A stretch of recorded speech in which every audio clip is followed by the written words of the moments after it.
আচ্ছা মামা, কালকে বুঝছস আমি আমার গার্লফ্রেন্ডের সাথে কথা বলতেছিলাম। ওই সময় ওর বড় বোন কি নিয়ে প্রচুর বদনাম করতেছিল।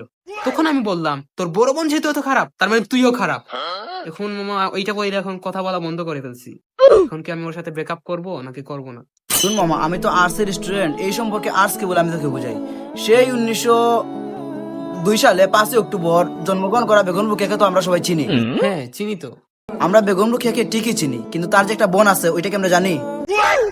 বেগম লোকের আবার বোন, আগে তো জানতাম না। ওর একটা বোন আছে বেগম রুকসানা, যেটা তোরা জানাস না, শুধু আমি জানি, আর কেউ জানে না। ও 1910 সালে 5 অক্টোবর জন্মগ্রহণ করছিল। দেখ মামা, বেগম রোকেয়া কিন্তু ঐতিহাসিক, ওর বোনটাও কিন্তু ঐতিহাসিক। আর তোর যে গার্লফ্রেন্ডের বড় বোন, ও খারাপ, তোর গার্লফ্রেন্ডও খারাপ। দেখ, এই সম্পর্কে সায়েন্স কি বলে? রসায়ন বলে একই গ্রুপে সকল মৌলগুলো একই ধরনের ধর্ম প্রদর্শন করে। আর পদার্থ কি বলে জানোস? মানে ফিজিক্স কি বলে?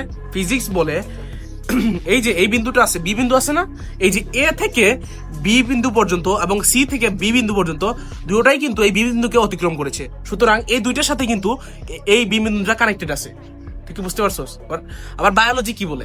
বায়োলজি ডিএনএ এর মধ্যে হচ্ছে যে বাবার শরীরে যে সকল মানে বৈশিষ্ট্য থাকে, সেই সকল বৈশিষ্ট্য হচ্ছে ভাই বোনের মধ্যেও থাকে। তার মানে ভাই বোনের মধ্যেও কানেক্টেড সম্পর্ক আছে। তোর কথা তো মামা মারাত্মক লজিক।